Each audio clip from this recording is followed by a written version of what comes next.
তো হ্যালো বন্ধুরা, আজকে বর্তমান সময়ে দেখুন প্রত্যেকটা চাকরিতে প্রত্যেকটা জবে কি হয়, যারা ফাইন্যান্স ডিপার্টমেন্টে কাজ করে তাদের কিন্তু একটা টার্গেট থাকে যে এভরিডে 8 থেকে 12 ঘন্টা গিয়ে ডিউটি করতে হবে, সারা দিনে এরকম কালেকশন করতে হবে, এরকম পলিসি করতে হবে, তবে কি একটা মাসের শেষে মানে স্যালারি দেয়।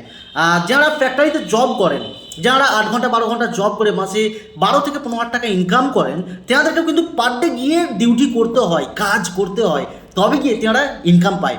আর যারা যেমন শপিং মলে কাজ করে, যেতে কিন্তু একটা সেলস টার্গেট থাকে, তো আপনাকে সারা দিনে বা সারা মাসে এতটা সেল করতে হবে, তবে গিয়ে আপনি মান্থলি এত টাকা ইনকাম পাবেন। তো বন্ধুরা, কেন আপনারা তবে ভাবেন যে ডাইরেক্ট সেলিং ইন্ডাস্ট্রিতে জয়েনিং করলেই, কাজ শুরু করলেই প্রতি মাসে মাসে ইনকাম চলে আসবে?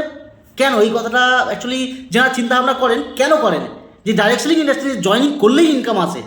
তো ভাই, সবার ফার্স্ট এই যে চিন্তা ভাবনা, কাজ না করে কোনো দিনই কিছু হয় না। কিছু পেতে গেলে কিছু করতে হয়। তো সেই রকমই আজকে ডাইরেক্ট সেলিং ইন্ডাস্ট্রিতে আপনি যদি সফলতা পান, বড় ইনকাম করতে চান, তো সেম ওই জবের মতন যদি দিনে 8 থেকে 12 ঘন্টা সময় দেন, তো আপনি কিন্তু ওই জবের থেকে 10 গুণ বেশি ইনকাম করতে পারবেন এই ইন্ডাস্ট্রি থেকে। Thank you so much. ভিডিওটা যদি ভালো লাগে অবশ্যই লাইক, কমেন্ট, একটা শেয়ার করবেন। ধন্যবাদ।